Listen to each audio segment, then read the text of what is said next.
Eu vim falar de um tema que eu tenho pensado, refletido há bastante tempo, mas nunca havia trazido essa ideia aqui na Assembleia, que diz respeito ao financiamento público das campanhas eleitorais, que é um tema em voga no momento. Hoje a tendência no Congresso Nacional, na votação da reforma política, acho que a única coisa que está praticamente certa é que acaba o financiamento privado dos empresários, como o Supremo Tribunal já resolveu isso, e vai se fazer o financiamento público. A única saída factível, já que o nosso sistema está posto a nu, o rei está nu, só não enxerga quem não quer ver. E nesse sistema é praticamente impossível se constituir uma liderança política nacional, um partido que se estruture nacionalmente, sem ter apoio empresarial para financiar a campanha. E como o empresário não faz as coisas de graça, se ele financia uma campanha que é alguma coisa em troca, depois do candidato eleito, aí está a razão, a crise fundamental da corrupção, que revelou o que é o sistema político brasileiro. E uma das únicas saídas para isso é o fundo público. Mas por que será que as pessoas são contra? Porque a política foi tão desgastada pelos meios de comunicação, despolitizada, que o político passou a ser o símbolo do demônio. Quando, com todos os problemas do nosso sistema político e em todo o mundo, o político é a única autoridade que depende do voto para exercer sua função. Então, toda vez que se tenta destruir a política, seja qualquer que seja a forma, está se cometendo um atentado contra a democracia. E para nós preservar a democracia brasileira, nós temos que avançar numa reforma política como resultado dessa crise profunda que passa o nosso sistema político.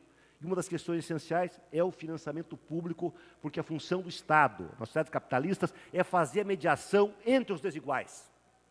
Caso contrário, só as pessoas ricas poderiam ter um deputado eleito, porque tem dinheiro para conseguir a votação nas eleições. E a população pobre não teria nenhuma chance. E eu refleti sobre a questão do fundo partidário, bastante. E tenho uma ideia. Inclusive, já conversei com o deputado federal Leão Machado, vamos encaminhar a comissão da reforma partidária, que é uma forma pedagógica de resolver a questão do financiamento, que a população vai ter clareza do que está acontecendo. Muitas pessoas são contra, dado o caráter pedagógico e didático, poderão passar a ser a favor do financiamento público da forma como eu proponho. Na minha ideia, cada poder financiaria a eleição relativa aos seus membros. Então, a eleição para deputado estadual seria financiada pelo orçamento da Assembleia Legislativa do Paraná. A Assembleia tem um orçamento, hoje, cerca de 700 milhões. Conversei com o deputado Nereu Moro, da Comissão de Orçamento. Se a Assembleia separasse dos 700 milhões por ano, 5% anualmente para o fundo eleitoral de deputado estadual, ela teria, ao cabo de 4 anos, 140 milhões de reais como fundo eleitoral da campanha de deputado. Se ela separasse 10%, teria 280 milhões ao final dos 4 anos, quando tem a eleição. Se nós tivéssemos 400 candidatos, na média seria 700 mil reais para cada candidato gastar na sua eleição. O povo perceberia que não se está tirando dinheiro novo para financiar a campanha. Está se tirando dinheiro do próprio poder que já o tem. Isso como? A direção da casa, por exemplo, cortaria em 10% os cargos de comissão dos deputados. Cortaria em 10% os gastos da Assembleia. Isso seria excepcional para todos, porque o que faz um político depender de muito assessor é justamente o financiamento privado da campanha. Essa é a verdade.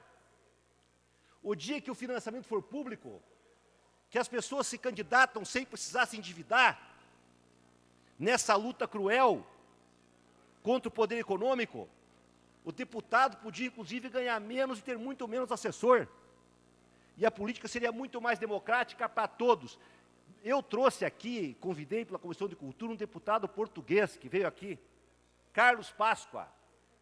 E ele deu uma palestra, eu perguntei para ele, como é que é o sistema eleitoral em Portugal? Lá o sistema distrital por partido. Quantos assessores o senhor tem? Eu tenho um assessor. Aliás, meio. Porque eu divido com outro deputado um gabinete com uma assessora super competente que é funcionária e servidora pública do Estado português. Mas lá, o financiamento é financiamento público. E o voto é em lista, porque a política é uma coisa coletiva. O cidadão deve votar na ideologia que ele acredita, no partido que ele acredita, que defende os ideais dele para a sociedade. E no extremo, a política podia deixar de ser profissão, se tivesse uma lei federal que dissesse o seguinte: não pode se reeleger deputado nem vereador, é uma vez só. A pessoa é professor, ele fica 4 anos para ser vereador ou deputado federal ou estadual, depois volta à profissão. Recebe um diploma por serviços prestados à coletividade, que vai muito honrar esse cidadão, vai dar prestígio social para ele. E haveria um rodízio permanente. Quando a criança nasce na escola, ela já aprende que política não é profissão. Política é organizar um partido de pessoas que pensam de forma semelhante. Esse partido faz rodízio permanente para propor seus ideais para o conjunto da sociedade. E por isso mesmo o financiamento é público. E dessa forma que eu estou colocando aqui, porque a população vai entender. Um Estado mais rico, ele pode gastar mais na campanha, porque o orçamento da Assembleia é maior. Claro, vai ter mais candidatos. Um município mais pobre vai gastar menos, porque a Câmara Municipal vai ter menos recursos para financiar o financiamento da campanha. E aí você acaba também com o coronelismo partidário, que centraliza o fundo na mão de poucos caciques partidários e distribui como eles querem. Por esse método, o partido só vai receber recurso e desistir no município. Se ele não participar da eleição de vereador, aquele recurso não vai para ele. No Estado, a mesma coisa. Se um tal partido no Paraná não existe, no Paraná ele não recebe recursos para a eleição de deputado estadual. Ele pode receber para deputado federal, daí é diferente, mas não no Paraná, porque também não existe, então vai para outro Estado. Então, esse argumento, essa lógica, tem a força de ser, em primeiro lugar, didático, para que o povo entenda que não é dinheiro novo, que é dinheiro que o próprio poder que vai eleger os candidatos economiza para sustentar o fundo da eleição, tirando o dinheiro que ele já gasta com os deputados do mandato, de forma democrática. Ele vai ser proporcional à riqueza ou à pobreza de cada Estado. O Estado mais rico pode ter um fundo partidário maior para a eleição de estadual, mais pobre, um fundo menor.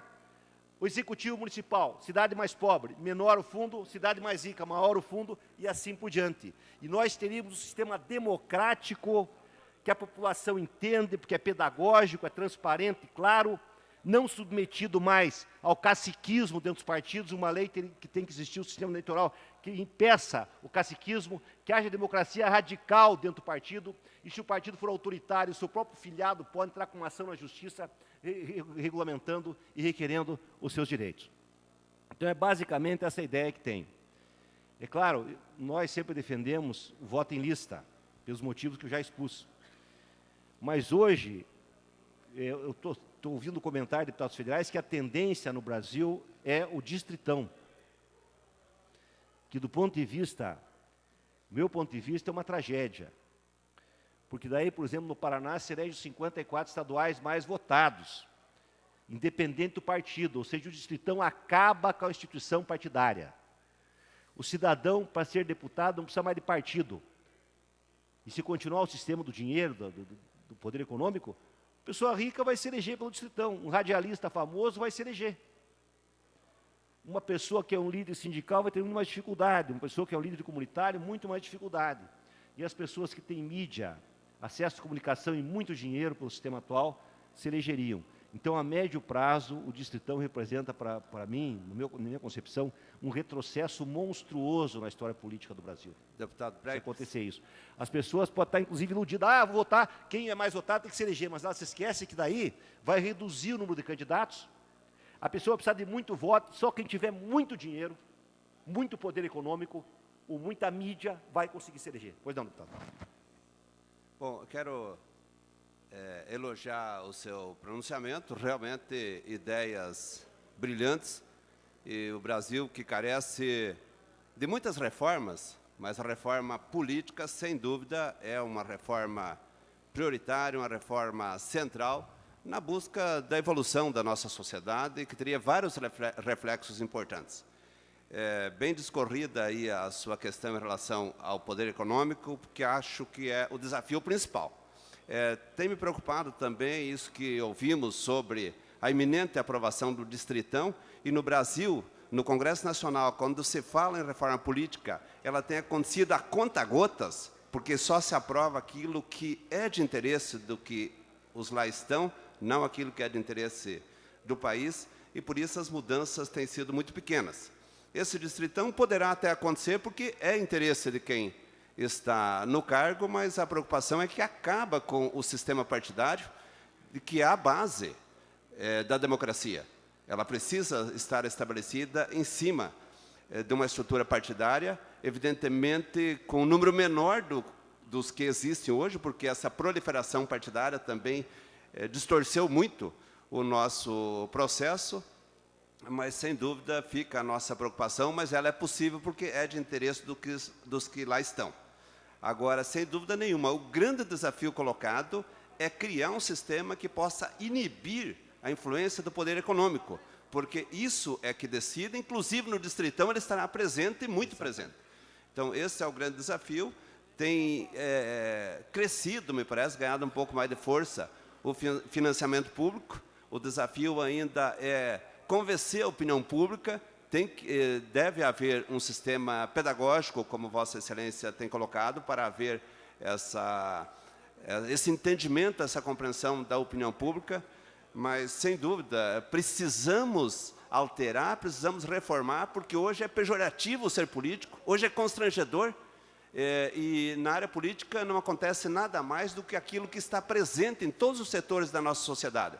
Por isso, hoje, para o lado que o Ministério Público coloca o seu olhar, independente de ser a área pública ou instituições, organizações privadas, ONGs, etc., encontra problemas, porque o que acontece no Parlamento, no Executivo, no próprio Judiciário, é reflexo da nossa sociedade. Portanto, os nossos desafios são gigantescos, são muito grandes para aprimorarmos a nossa democracia, mas esse detalhe da influência do poder econômico, sem dúvida, é o desafio principal.